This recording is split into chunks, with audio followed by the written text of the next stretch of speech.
இதுதான். அப்படி இல்லைன்னா ராமசாமி ஊ தான். உங்களுக்கு பயங்கரமா கோவம் வந்துருச்சா, மனசுக்குள்ளேயே வச்சுக்கோங்க. ஒரு படம் தானங்க எடுக்க வந்தேன், அதுக்கு ஏன்பா போட்டு இப்படி அடிக்கிறீங்கன்ற மாதிரி என்னால பயங்கரமா எடுக்க முடியுமா நீங்க சொல்லுங்க. ஹெச் வினோத் என்னோட ஃப்ரெண்டுக்கு வந்து என்னுடைய வருத்தத்தை நான் தெரிவிச்சுக்கிறேன். ஏன்னா இது வந்து ஒரு ஒரு ஒரு மரணம் அளவுக்கு ஒரு வலிக்கக்கூடிய ஒரு விஷயம். அது ஒரு டைரக்டரால மட்டும்தான் அதை வந்து ஃபீல் பண்ண முடியும். ஏன்னா அடுத்ததாக நாம் பேச அழைக்கிறோம். ப்ளீஸ் இருங்க, நீங்க சொன்னீங்கல்ல, நீங்க சொன்னது நான் அப்புறம் படிக்க முடியாம போயிடும். அது சொல்லிட்டு இப்ப படிச்சீங்கன்னா இன்னும் அவமானமா இருக்கும். விட்டுருங்க. ஓகே, நானே படிச்சுக்கிறேன். காதலி திரையில் காளியாவாதி எல்லாருக்கும் ரொம்ப சந்தோஷம். ஒரு நிமிஷம் மேடம், விட்டுருங்க மேடம் ப்ளீஸ். அவர் வேற போயிட்டாரு சார், எஸ்எஸ் சார் போயிட்டாரு. ப்ரிப்பேர் பண்ணலன்ட்டு. காதலை திரையில் கேட்கல என்ன சொன்னீங்க? அப்படிலாம் இல்ல, எழுதிட்டு வரல நீங்க நினைச்சிடக்கூடாதுல.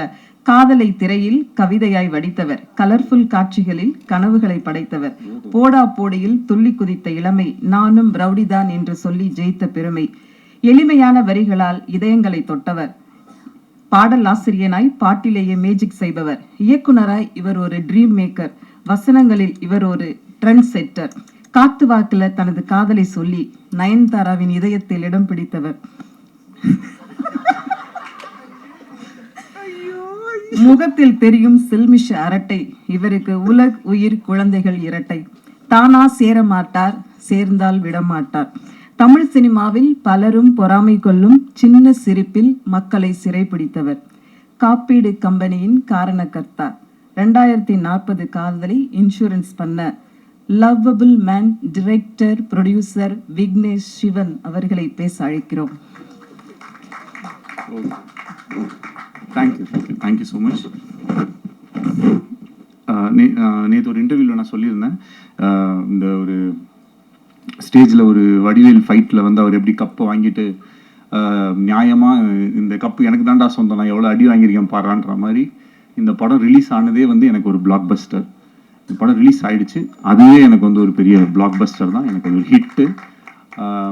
ஏன்னா எப்பயுமே கொஞ்சம் கனவு பெருசாக இருந்துச்சுன்னா அது கொஞ்சம் கஷ்டமாக தான் இருக்குது. ஸோ நம்ம நிறைய தடவை என்னென்னா சுற்றி இருக்கிற சூழ்நிலைகள் காரணமாக எது கொஞ்சம் ஈஸியோ எது கொஞ்சம் சுலபமாக நடக்குமோ அப்படின்ற மாதிரி நம்மளே வந்து நம்மளுடைய கம்ஃபர்ட் ஜோன். இப்போ எனக்கு வந்து இப்போ என் வாழ்க்கை வந்து ரொம்ப ஒரு கம்ஃபர்ட் ஜோனில் தான் இருக்குதுன்னு சொல்லலாம், கடவுளுடைய அனுகிரகத்தால். ஆனால் அதே அந்த கம்ஃபர்ட் ஜோனில் எத்தனை படம் வேணாலும் லைஃப்பில் நம்ம பண்ணிகிட்டே போயிட்டே இருக்கலாம். பட் அந்த கம்ஃபர்ட் ஜோனை பிரேக் பண்ணி நான் இருந்த ஒரு சுச்சுவேஷனுமே வந்துட்டு எனக்கு கொஞ்சம் என் மேலே பெருசாக நம்பிக்கை இல்லாத ஒரு சுச்சுவேஷனில் தான் இருந்துச்சு. அந்த மாதிரி ஒரு சமயத்தில் ஒரு கம்ஃபர்ட் ஜோனில் இருக்கிற ஒரு ப்ராஜெக்டை கை வைக்காமல் எனக்கு வந்து என்னை சேலஞ்ச் பண்ணிக்கக்கூடிய விஷயம். இந்த படத்தில் வந்து ஒரு ஃப்ரேம் கூட என்னால் ஈஸியாக எடுக்க முடியாது. சும்மா கேமரா எடுத்துகிட்டு போனால் ஒரு இடத்துல வச்சோன்னா அது வந்து ஒர்க் அவுட் ஆகாது. அதில் ஏதாவது ஒரு மெனக்கடலாவது இருக்கும். அதில் அட்லீஸ்ட் ஒரு காஸ்டியூமாவது கரெக்டாக இருக்கணும், இல்லை பின்னாடி இருக்கிற விஷயங்கள் கரெக்டாக இருக்கணும், இல்லை அதில் இதுக்கப்புறம் வரப்போகிற அந்த சிஜி கரெக்டாக இருக்கணும், இல்லை அங்கே இருக்கிற ஒரு மேக்கப்பில் ஏதாவது ஒரு விஷயம் கரெக்டாக இருக்கும், இல்லை பேச போகிற டைலாக்ல ஏதாவது ஒரு ஃபியூச்சரிஸ்டிக்கான ஒரு விஷயமா இருக்கணும். இந்த மாதிரி ஏதாவது ஒரு வேலையாச்சும் எக்ஸ்ட்ரா பண்ணணும் அப்படின்ற மாதிரி. அப்படி பண்ணால் மட்டும்தான் இந்த படம் கொஞ்சம் கன்வின்சிங்காக இருக்கும். இல்லைனா நம்ம சும்மா சொல்லலாம் 2040 நடக்கிற மாதிரி அப்படின்ட்டு. அப்புறம் இப்போ இந்த ஃபிலிம் ரிலீஸ் ஆச்சு. ரிலீஸ் ஆகும்போது நிறையா நல்ல ரிவ்யூஸ், நிறைய பாசிட்டிவான ஃபீட்பேக்ஸ், நிறைய பாராட்டுகள் அதெல்லாம் இருக்கிற அதே சமயத்தில் சில பேருக்கு வந்து இந்த ஃபிலிம் வந்து கொஞ்சம் ஸ்லோவாக இருக்குது, கொஞ்சம் லேக்காக இருக்குது, இந்த மாதிரி சில விஷயங்களுமே வந்து நான் பார்க்க தான் செய்கிறேன். ஸோ எப்பயுமே இந்த மாதிரி ஒரு ஹை கான்செப்ட், ஒரு ஏதாவது ஒரு கொஞ்சம் ஒரு ரெகுலராக நம்ம அந்த ஒரு அரைச்சமாவை அரைக்காமல் ஏதாவது ஒரு புதுசாக ஒரு விஷயம் சொல்லணும்னா அதற்கான இப்போ ஒரு ஃப்ளைட்டில் நம்ம ஏறுறோம்னா முதல்ல வந்து அந்த சீட் பெல்ட்டை போடுங்க, இந்த இதை பண்ணுங்க, அதெல்லாம் சொல்லும்போது கொஞ்சம் அந்த இடத்துல ஒரு தொய்வடைய தான் செய்யும். பட் அந்த ரூல்ஸ் எல்லாம் தெரிஞ்சதுனா தான் அதுக்கப்புறம் இருக்கக்கூடிய விஷயங்கள் இருக்கும். ஸோ படத்தில் சில இடங்களில் சில காட்சிகளில் வந்துட்டு கொஞ்சம் மெதுவாகவோ இல்லை கொஞ்சம் புரிய வைக்கிறதுக்காக. ஏன்னா ஒரு திரைப்படம்ன்றது வெறும் கொஞ்சம் பேர் மட்டும் பார்க்கக்கூடிய விஷயம் இல்லை. அது எல்லா ஏஜ் குரூப்ஸ், எல்லா விதமான மக்களுமே வந்து பார்ப்பாங்க. அப்போ அவங்க எல்லாருக்குமே வந்து அந்த விஷயத்தை நம்ம எப்படி கடத்துறோம் அப்படின்றதுக்காக எல்லாத்து மேலேயுமே நம்ம வந்து கொஞ்சம் டீட்டெயில் பண்ண வேண்டிய ஒரு கட்டாயம் இருக்குது. ஸோ அப்படி இருக்கும்போது ஓவராலாக அந்த ஒரு ஃபில்மை நம்ம பேஸ் பண்ணுற விதமாகட்டும், சில விஷயங்களை நம்ம சொல்கிற விதமாகட்டும், அதுக்கெலாம் வந்து நம்ம கொஞ்சம் கொஞ்சம் எடுத்துப்போம். ஸோ அதை வந்து நான் ஒரு கன்ஸ்ட்ரக்டிவ் கிரிட்டிசிசமாக எடுத்திருக்கேன். அண்ட் அதை பார்க்கும்போது எனக்கும் சில விஷயங்கள் வந்து புரிஞ்சுது.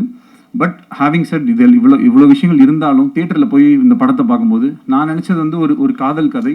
ஆனால் பொதுவாகவே எப்பயுமே காதல் படங்கள்னா அது ஒரு மாதிரி ஒரு தன்மையிலேயே போயிட்டே இருக்கும். பட் படம் ஃபினிஷ் ஆகும்போது வந்து அது எப்பயுமே ஒரு மெலோட்ராமாவா, ஒன்று ஹீரோயின் வந்து இதில் ஏர்போர்ட் போயிடுவாங்க, இல்லை ட்ரெயினில் ஏற போயிடுவாங்க, இல்லைனா ஏதாவது ஒரு சேஸு, இந்த மாதிரி ஒரு ரெகுலர் ஏரியாஸில் இல்லாமல் அதை வந்து ஒரு கமர்ஷியல் ஹீரோ வில்லன் ஃபில்முக்கு இருக்கக்கூடிய சில ஹை பாயிண்ட்ஸ் ஏதாவது ஒன்று கிரியேட் பண்ண முடியுமா அப்படின்ற ஒரு எக்ஸ்பெரிமெண்ட் ட்ரை பண்ணி தான் இந்த படத்தில் வந்து அதை வந்து முயற்சி செஞ்சோம். இப்போது அது கடைசியில் தேட்டரில் வரும்போது அந்த இடத்துல கிளாப்ஸோ, அந்த இடத்துல வந்து ஒரு அப்ரிசியேஷன் வரும்போது பார்க்குறதுக்கு ரொம்ப நிறைவாகவும் சந்தோஷமாகவும், ஒரு ரைட்டராக நம்ம ஏதோ ஒரு விஷயம் ட்ரை பண்ணோம். அந்த ட்ரை பண்ணது ஒரு 1000 பேர் இருக்கக்கூடிய தேட்டரில் அட்லீஸ்ட் ஒரு ஒரு ஒரு ஒரு குறிப்பிட்ட நம்பர் ஆஃப் பீப்புளுக்காச்சும் அது வந்து ஒர்க் ஆகுது அப்படின்றது நினைக்கும் போது நம்மளுடைய வேலை மேலே நமக்கு இருக்கிற ஒரு நம்பிக்கை இன்னும் அதிகரிக்குது. அதுக்கு வந்து மிகப்பெரிய நன்றி டு த ஆடியன்ஸ். அப்புறம் இந்த படத்தை எடுக்கிறதுக்கு எனக்கு என்னுடைய ஃபர்ஸ்ட் பவர், இந்த ஃபில்மை நான் பண்ணக்கூடிய இந்த படம் நடக்கிறதுக்கு காரணமாக இருந்தது பிரதீப்னால தான் இந்த படம் நடந்துச்சு. இல்லைனா இந்த படம் நடக்க சான்ஸே கிடையாது. ஏன்னா இந்த படம் பிகினிங்லேருந்தே பட்ஜெட் தான் வந்து இஷ்யூ.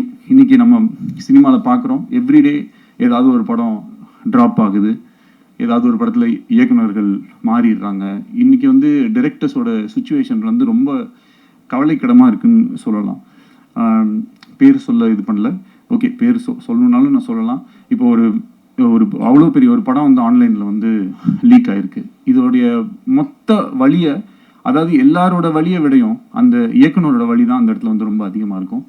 இந்த இடத்துல நான் வந்து வினோத் என்னோடய ஃப்ரெண்டுக்கு வந்து என்னுடைய வருத்தத்தை நான் தெரிவிச்சுக்கிறேன். ஏன்னா இது வந்து ஒரு மரணம் அளவுக்கு ஒரு வலிக்கக்கூடிய ஒரு விஷயம். அது ஒரு டைரக்டரால் மட்டும்தான் அதை வந்து ஃபீல் பண்ண முடியும். ஏன்னா ஒரு நாளும் ஒரு ஷார்ட்டும் எடுக்கும்போது அந்த டைரக்டர் வந்து அது எவ்வளோ கஷ்டப்பட்டு அதில் எவ்வளோ கனவுகளோடு அது எடுப்பாங்க அப்படின்றது ஆஸ் அ டைரக்டராக எனக்கு வந்து தெரியும். இங்கே இருக்கக்கூடிய எல்லாருக்குமே அது வந்து தெரியும். பட் அங்கேருந்து அது நம்ம நினச்ச மாதிரி ஒன்று வராமல் அது இந்த மாதிரி போகும்போது ரொம்பவே கஷ்டமாயிடுது அது. ஸோ அதே மாதிரி இப்போது என்னாலையும் வந்து என் படத்தை நான் நினச்ச மாதிரி எடுக்க முடியாதோன்னு அந்த அந்த அந்த பெயின்லேயே போய் கடைசியில் என்னால் முடிஞ்ச வரைக்கும் நான் அந்த படத்தை நான் நினச்ச மாதிரி வந்து எடுத்து அதை வந்து அப்புறமேட்டு ரிலீஸ் ஆகிறதுக்கும் பிரதீப் சார் சொன்ன மாதிரி அவ்வளோ டேட்ஸ் மாறி வந்ததுக்கு ஏகப்பட்ட காரணங்கள் இருந்துச்சு. எங்களால் நிறையா விஷுவல் எஃபெக்ட்ஸு அவ்வளோ விஷயம் எதுவுமே கொஞ்சம் காம்ப்ரமைஸ் பண்ணுறதுக்கும் மனசு வரல. கொஞ்சம் இது இப்படி பண்ணிக்கலாம் அப்படின்னா கண்டிப்பாக மாற்றிருக்க முடியும். பட் ஆனால் அது மாதிரி ஏன்னா இந்த படத்தை என்னால் ஒரு தடவை தான் எடுக்க முடியும். அந்த ஒரு தடவை அதை நான் நினச்ச மாதிரி எடுத்துட்டா எனக்கு சந்தோஷம். அதுக்கு இவ்வளோ பேர் வந்து எனக்கு ஹெல்ப் பண்ணாங்க. ஷூட் வந்து ரொம்ப மாறி நடக்கும். பட் எப்போ வந்தாலுமே அவருடைய 100% எப்பயுமே கொடுக்குற ஒரு ஹீரோ எனக்கு கிடைச்சது வந்து எனக்கு ரொம்ப சந்தோஷம். டைமில் வந்து அவர் ரொம்ப ஷார்ப்பு. அதில் இன்றைக்கும் என் மேலே கொஞ்சம் டென்ஷன் ஆகிட்டாரு. 12:30 to 2:30 லஞ்ச் பிரதர், 2:30க்கு ப்ரெஸ் மீட் சொன்னேன். அவர்கிட்ட என்ன பிரச்சனைனா நம்ம 12:30 சொன்னோன்னா 12:29க்கு வந்துடுறார். வழக்கம் போல் நான் ஒரு 1 hour அப்படியே வந்துட்டேன். அதில் வந்து sorry bro, please don't mistake me. இதே மாதிரி எங்களோட ஷூட்டிங்லேயும் எவ்ரி டே வந்து அந்த சொன்ன டைமுக்கு வரதாகட்டும். ஆனால் அதே மாதிரி ஒரு ஷார்ட்டோடைய 100% அவர் ஒரு டிரெக்டர் தான். என்கிட்ட சொல்லலாம், ப்ரோ இது ஓகே ப்ரோ, இது இங்கேருந்து வைட் க்ளோஸ் கட் பண்ணிக்கோங்க அப்படின்னு ஈஸியாக சொல்லிட்டு போயிடலாம். நானே ஏதாவது சின்ன ஆட்லாம் ஏதாவது நடிக்கிறதுக்கு போவேன் கை செலவுக்கு. அப்போ வந்து அவங்க ஏதாவது ஒன்று சொல்லுவாங்க. அப்போ நான் சொல்லும்போது ப்ரோ ஓகே ப்ரோ இது இவ்வளோ தானே கட் பண்ணுவீங்க அப்படின்னு நான் சொல்லிட்டு நான் எஸ்கேப் ஆகிடுவேன். ஆனால் இவர் வந்து நான் எத்தனை தடவை எதை கேட்டாலும் வந்து அது அந்த இடத்துல வந்து ஒரு ஹீரோ, நான் வந்து ஒரு நடிக்க வந்திருக்கேன், நான் என் வேலையை தான் பண்ணுவேன்ற மாதிரி பண்ணுறது வந்து ரொம்ப ஆச்சரியமாக இருந்தது எனக்கு. அப்புறம் ஒரு குறிப்பிட்டு சொல்லணும்னா என் படத்தில் வந்து ஒரு ஸ்விம்மிங் பூலில் இருக்கிற மாதிரி ஒரு சீக்வன்ஸ் ஒன்று வந்துச்சு. தண்ணிக்குள்ளே இருக்கணும். இதுவே ஒரு ஆக்ஷன் ஃபிலிமில் நான் அந்த சீக்வன்ஸ் எடுத்திருந்தா மேபி அது வேறு மாதிரி இருக்கும். இது ஒரு லவ் ஸ்டோரின்னும் போதே எல்லாருமே ப்ளஸ் இந்த ஜாலியான படம், கலர்ஃபுல்லான படம்னா அது என்னமோ எடுக்கிறது ரொம்ப ஈஸியாகவும் அது என்னமோ ரொம்ப விளையாட்டுத்தனமாக நம்ம எடுப்போன்ற மாதிரியுமே ஒரு பெர்செப்ஷன் இருக்கும். இதே ஒரு காட்டில் போய் ரொம்ப புழுதியில் அப்படி இப்படின்னு கஷ்டப்பட்டு இருக்கிற மாதிரி படம்னா அது ரொம்ப கஷ்டப்பட்டு எடுத்த மாதிரி படமாகவும், ஃபாரின்லலாம் போய் எடுத்தோம்னா அது ரொம்ப ஈஸியான படமாகவும் ஒரு பெர்செப்ஷன் இருக்குது. எல்லா படம் எடுக்கிறதும் கஷ்டம்தான். இப்போ இந்த மாதிரி ஒரு படத்தில் இந்த மாதிரி ஒரு சீக்வன்ஸ், ஒரு ஆக்ஷன் சீக்வன்ஸ்க்கு நிகராக உயிருக்கே ஆபத்தார அளவுக்கான ஒரு சீக்வன்ஸாக தான் அது வந்து எங்களுக்கு இருந்துச்சு. ஏன்னா கிட்டத்தட்ட அந்த கேமரா உள்ளே எடுத்துகிட்டு போய் ஒரு நிமிஷம் டு 1.5 நிமிஷம் அவர் மூச்சு வந்து தம் கட்டி வந்து நடிக்கணும். நைட்டு ஃபுல்லாமே அதை வந்து பண்ணிட்டு இருந்தார். அண்ட் நானும் ஸ்விம்மிங் பூலில் தான் வந்து இருந்தேன். ஸோ ஒரு தடவை சரி ஓகே இது எவ்வளோ கஷ்டம் அப்படின்னு சொல்லிட்டு நம்ம ட்ரை பண்ணி பார்ப்போம்னு சொல்லி உள்ளே போனேன். உயிருக்கு பயந்து நான் உடனே வெளியே வந்துட்டேன். ஆனால் அவ்வளோ தடவை பண்ணி காலையில் 5:30-6 மணி வரைக்குமே வந்து அந்த சீக்வன்ஸை அவர் பண்ணி முடிச்சுட்டு கூட ஏன் ப்ரோ என்னை போட்டு இப்படி டார்ச்சர் பண்ணுறீங்கன்னு சொல்லுவாருன்னு பார்த்தா அப்புறம் ஓகேவா கரெக்டாக வந்துருச்சா எடுத்துக்கலாமா இன்னும் ஏதாவது எடுத்துக்கலாமா அப்படின்னும் போது ஒரு ஆக்டராகவும் ஒரு டிரெக்டராகவும் அந்த இடத்துல வந்து அவர் என்னை ரொம்ப இந்த மாதிரி நிறையா நான் ரொம்ப என்னை லைஃப் டைமில் வந்து என்னால் மறக்க முடியாத நிறைய மொமெண்ட்ஸை வந்து எனக்கு பிரதீப் கொடுத்துருக்காரு. அதுக்கு வந்து ஹார்ட்ஃபெல்ட் தேங்க்ஸ். இன்னைக்கு இந்த படத்துக்கு வந்து மிகப்பெரிய ஓப்பனிங். ஏன்னா மேபி இந்த படம் வந்து டிரெக்டட் பை வேற ஏதாவது ஒரு பேர் போட்டிருந்தா இன்னும் பயங்கரமாக கூட ஓப்பனாக இருக்கலாம், சொல்ல முடியாது. பிரதீப் ரங்கநாதன் அப்படின்ற ஒரு பேருக்காக ஆடியன்ஸ் அந்த ஓப்பனிங்கை வந்து என்னதான் டிலேஸ் அப்படி இப்படின்னு இருந்தாலும் அந்த அளவுக்கு வந்து இந்த படத்தை ஆதரவு கொடுத்துருக்காங்க. அதோடைய ஓப்பனிங்க்கு அவ்வளோ அந்த ஃபேன்ஸோ அவங்களுடைய விஷயங்கள் எல்லாமே வந்து ரொம்ப ரொம்ப பாசிட்டிவாக எங்களுக்கு வந்து அமைஞ்சிருச்சு. இப்போது இந்த வீக்கை என்னை பொறுத்த வரைக்கும் இந்த படம் வந்து ஒரு லாங் ரன் போகும், அதற்கான எல்லா தகுதியும் பொட்டென்ஷியலும் இந்த ஃபிலிமில் இருக்குது அப்படின்றத நான் நம்புகிறேன். இன்னும் இந்த வீக்கெண்டுமே வந்து பயங்கரமாக வந்து இந்த படம் எல்லாமே 10 வருஷம் முன்னாடி எடுத்த படத்தெல்லாம் எடுத்து ரீரிலீஸ் பண்ணிட்டு இருப்பாங்க. நான் இப்போ ஓடிக்கிட்டு இருக்கிற படத்தையே திருப்பியும் 17ஆம் தேதி ஃபர்ஸ்ட் டே மாதிரி ஒரு ஓப்பனிங் வாங்கணும் அப்படின்ற மாதிரி எனக்கு ஒரு ஆசை. இன்னும் கொஞ்சம் பயங்கரமாக இது ஒர்க் அவுட் ஆகணும். ஏன்னா நிறையா கொஞ்சம் மிக்ஸ்டு ரிவ்யூஸ் இந்த மாதிரிலாம் இருக்குது. அது படத்தை போய் பார்க்கும்போது மேபி இன்னும் பெட்டராக இருக்கலாம். இந்த ஒரு ஆல்ரெடி சில மைண்ட் செட்டோட பார்க்கும்போது எவ்வளோ அழகான இப்போ இது என்னது இது ஸ்வீட்டாக கேவலமாக இருக்குது அப்படின்னு சொல்லி குலாப் ஜாமுனை கொடுத்தா மேபி சாப்பிடும்போது அப்படி தோன்றதுக்கும் வாய்ப்பு இருக்குது. அந்த மாதிரி சும்மாவே ஏதாவது ஒரு விஷயத்த சொல்லி அது பண்ணும்போது அது கரெக்டாக போக மாட்டேங்குது. எந்த விதமான மைண்டில் எதுவும் இல்லாமல் இந்த படத்தை நீங்கள் போய் நேராக தேட்டரில் உட்காந்து பார்த்தீங்கன்னா கண்டிப்பாக வந்து ரசிப்பீங்க அப்படின்றதுக்கு வந்து நம்பலாம். என்னுடைய வேர்டை நீங்கள் வந்து நம்பலாம். அண்ட் ப்ரோ இந்த ஃபில்மும் வந்து கூடிய சீக்கிரம் உங்களுடைய 100 crore கிளப்ல வரும். கான்ஃபிடென்ட்டாக இருங்க, வெற்றி நிச்சயம். நெக்ஸ்ட் வந்து கிருத்தி, சின்ன பொண்ணு. கிருத்தி அவங்க அம்மாவுமே கொஞ்சம் சின்ன பொண்ணு தான். 2 பேரும் வந்து பார்த்தீங்கன்னா செட்டில் அவங்கள வந்து அவங்கள எப்படின்னா அவங்க ஒரு குழந்தைய ஹேண்டில் பண்ணுற மாதிரி தான் நாங்கள் நிறையா தடவை ட்ரை பண்ணியிருப்போம். அதே நேரத்தில் நிறையா தடவை மிஸ்ஸும் ஆயிரும். அப்போ வந்து கொஞ்சம் அப்பப்போ ஒரு சின்ன முன்ன பின்ன இப்படி இருந்தாலும் அந்த ஒர்க்கை பண்ணும்போது the kind of dedication and அதே ஸ்விம்மிங் பூல் சீக்வன்ஸ் பண்ணும்போது எங்கேயோ ஒரு இடத்துல ஷூட்டிங் பண்ணிவிட்டு இவங்க டேயில் அங்கே ஷூட் முடிச்சு நைட்டில் இங்கே வந்து ஷூட் பண்ணிவிட்டு ஒரு நாள் கூட வந்து அந்த ஒரு இப்படி ஏதாவது ஒரு காரணம் சொல்கிற மாதிரி அந்த மாதிரிலாம் எதுவுமே இல்லாமல் எப்பயுமே she was very sweet and I really love working with you. And அவங்கள ஃப்ரேமில் அப்படி நம்ம வச்சோனாலே வந்து அந்தளவுக்கு ஒரு அழகு. சாதாரண ஒரு ரோட்டில் தான் ஷூட் பண்ணிட்டு இருந்தோம் மலேசியாவில். அது ரவிவர்மன் சாரோட மேஜிக் வந்து எப்பயுமே எப்படி இருக்கும்னா நிறைய லைட்ஸ் நிறைய இது அப்படிலாம் போட்டு பயங்கரமாக காம்ப்ளிகேட்லாம் பண்ண மாட்டார். அது அவருக்கு வந்து அவர் ஒரு கிஃப்டட் டேலண்ட். ஸோ அதை ரொம்ப ஈஸியாக ரொம்ப அழகாக வந்து ரொம்ப இப்படின்றதுக்குள்ளே அவரால் வந்து ஒரு எக்ஸ்ட்ராடினரி ஷாட்டை வந்து கம்போஸ் பண்ண முடியும். ஸோ அவருடைய அந்த ஒர்க்கில் கிருத்தியை வந்து காமிச்ச விதமாகட்டும், இந்த படத்தில் வந்து நடித்த மற்ற நடிகர்கள் எல்லாமே நம்மளுடைய கௌரியெல்லாம் வந்து 96 படத்தில் பார்த்துட்டு இந்த படத்துக்கு நான் என் காஸ்டியூம்ஸ் நான் கொஞ்சம் இதெல்லாம் பண்ணும்போது எனக்கே கொஞ்சம் கஷ்டமாக தான் இருந்துச்சு. பட் இருந்தாலும் கௌரி தப்பாக எடுத்துக்காதீங்க, போடுங்க பரவாயில்ல, 2040 இப்படி தான் ஆகும் அப்படின்னு சொல்லி அவங்கள கன்வின்ஸ் பண்ணி அந்த காஸ்டியூம்ஸ் இந்த மாதிரி விஷயங்கள்லாம் பண்ணோம். ஏன்னா அந்த கேரக்டர் ஏன்னா இன்னும் 10 வருஷம் கழிச்சு எல்லாம் இஷ்டத்துக்கு தான் ஏதாவது ஒன்று போடுவாங்க. ஸோ நீங்களும் ஏதாவது இஷ்டத்துக்கு போட்டுவாங்க அப்படின்னு சொல்லி தான் அந்த காஸ்டியூம்ஸ் எல்லாமே நம்ம வந்து கொடுத்து நம்ம வந்து எல்லாம் இது பண்ணோம். ஸோ ஓவராலாக இந்த ஃபில்மை நிறைய பேர் வந்து ரொம்ப கஷ்டப்பட்டு எடுத்திருக்கோம். இந்த ஃபில்ம் நடக்கிறதுக்கு ரொம்ப மெயின் ரீசனாக இருந்த லலித் சார். அவர் மட்டும் இந்த படத்தை அன்னைக்கு டேட்டில் வந்து ஸ்டார்ட் பண்ணல அப்படின்னு சொன்னால் இன்றைக்கி வரைக்கும் நான் அது ஒரு லவ் இன்சூரன்ஸ் கம்பெனி ஒரு கதை வச்சுருக்கேன் போது அது பண்ணலான்ட்டு இருக்கேன்னு சொல்லிட்டு இந்த 2 இயர்ஸையும் அப்படியே நான் தள்ளிட்டு போயிருக்கோம். எனக்கு வேறு ஆப்ஷனே இருந்திருக்காது.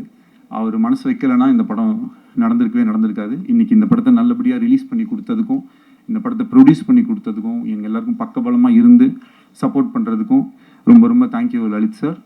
அண்ட் நடித்த மற்ற வேறு யார் அப்புறம் மெயினாக my other technicians Pradeep Raghav, Pradeep Raghav மாதிரி ஒரு எடிட்டர் எனக்கு கிடைச்சது வந்து மிகப்பெரிய ஒரு லக்கு.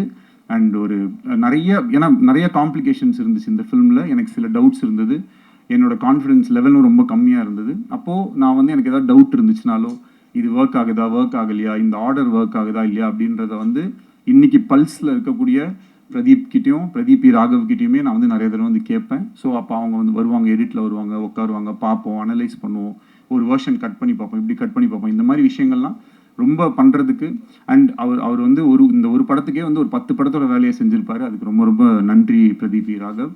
முத்துராஜ் சார், உங்களுடைய production design and then costumes, அப்புறம் சிஜி ஒர்க் பண்ண மேங்கோ போஸ்ட் வந்து இந்த படத்தோடைய இது வந்து இந்த ஒரு படத்தில் வந்து இந்த செந்தில் கிட்ட வந்து 30 ரூபா கவுண்ட் பண்ணி கொடுத்துட்டு, டேய் இந்த 30 ரூபா நீ வச்சுக்கோ அப்படின்னு, டெய்லி ₹1 நான் எடுத்துப்பேன் அப்படின்னு, ஓகே அப்படின்னு சொல்லுவோம். அந்த மாதிரி இந்த மேங்கோ போஸ்ட்டில் முதல்ல ஒரே ஒரு ரோபோ மட்டும் பண்ணணும் பிரதர் அப்படின்னு சொல்லிட்டு உள்ளே போனோம்.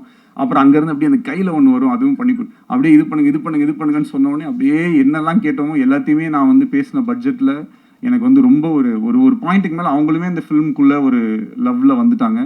So I am always grateful to you Ram. Thank you so much for helping me to achieve this film. And வேறு என்ன சொல்லணும், எஸ்ஜே சார் போயிட்டாரு. ஒரு okay. So SJ Surya sir வந்து எந்த அளவுக்கு வந்து ஒரு சப்போர்ட்னா, 2018 இந்த ஃபில்மை நான் பண்ண ட்ரை பண்ணிட்டு இருந்த போதுலேருந்து அவர் தான்றதுல நான் ரொம்ப ஃபிக்ஸ் ஆகிட்டேன். அவர் வந்து கொஞ்சம் he was a very he is always an very expensive artist தான். பட் ஆனாலும் எனக்கு வந்து அவரை தவிர இந்த ரோலில் வேறு யாரையுமே என்னால் இமேஜின் பண்ண முடியலை. ஸோ எனக்கு அவர் தான் வேணும் அப்படின்றதில் வந்து நான் டிசைட் பண்ணிட்டேன். அதுக்கப்புறம் அவர் ரொம்ப அழகாக, அவருக்கு பயங்கர பிஸி, ஆனாலும் அதுக்கு நடுவில் அவர் சொன்ன மாதிரி நிறைய டேட்ஸ் எனக்கு கொடுத்து என்னை அகாமடேட் பண்ணி இந்த படத்தை வந்து அவர் வந்து எனக்கு ஹெல்ப் பண்ணி கொடுத்தாரு. அதுக்கு வந்து என்றைக்குமே நான் நன்றி கடன் பட்டிருக்கேன். சீமான் அண்ணன் ரொம்ப ஒரு நல்ல மனிதர். அவரோட ஒர்க் பண்ண ஒரு நாளுமே வந்து ரொம்ப ஹாப்பி. ஒரு அரசியலில் இருக்கக்கூடிய ஒரு மிகப்பெரிய ஒரு தலைவர், ஆனால் ஒரு நாள் கூட அவருடைய அரசியலையோ இல்லை அவருடைய மைண்டில் இருக்கிற ஐடியாலஜிஸையோ அந்த மாதிரிலாம் எதுவுமே எங்ககிட்ட வந்து யார்கிட்டையுமே பேசாமல் எங்களுக்கு என்ன தெரியுமோ, எங்களுக்கு என்ன பிடிக்குமோ அந்த மாதிரி எங்களோட ரொம்ப ஃப்ரெண்ட்லியாக ரொம்ப பழகினார். படத்தில் நிறைய விஷயங்களில் வந்து எப்படின்னா, ஒரு அப்பா பையன் அப்படின்னும் போது சில டைலாக்ஸ் பேசுவோம். அதுக்கு பையன் கேரக்டர்லாம் இருக்கிறனால ஒரு சின்னதாக கிண்டல் பண்ணுற மாதிரியோ இல்லை ஏதோ ஒரு கவுண்டர்ஸ் இருக்கும். அதெல்லாம் வந்து ரொம்ப நான் கேட்டுக்கிட்டேன், இது ஓகேவா அண்ணா தம்பி படத்தில் என்னவோ நான் அப்பா பையனா இப்படி தானேப்பா பேசுவாங்கன்னு சொல்லி அது ரொம்ப என்னை வந்து என்னோட வேலையை ரொம்ப ஈஸியாக செய்கிறதுக்கு வந்து அலோவ் பண்ண சீமான் அண்ணனுக்கு ரொம்ப நன்றி. அண்ட் மற்றபடி என்னோட ஏடிஸ் ஒர்க் பண்ண எல்லாருமே, Parvathy, Harish, Lenin, Binu, Prasanna and all camera சைடில் வந்து நிறையா சின்ன ஒர்க்ஸ் எல்லாமே, சில சீக்வன்சஸ் அப்போல்லாம் வந்து எனக்கு சத்யன் சூரியன் ஹெல்ப் பண்ணார், நீரவ் ஷா ஹெல்ப் பண்ணாங்க. இந்த மாதிரி நிறைய பேரோட ஹெல்ப்னால தான் இந்த ஃபிலிம் வந்து நடந்திருக்கு. அவங்க எல்லாரையுமே இந்த நேரத்தில் வந்து நான் நன்றி சொல்லிக்கிறேன்.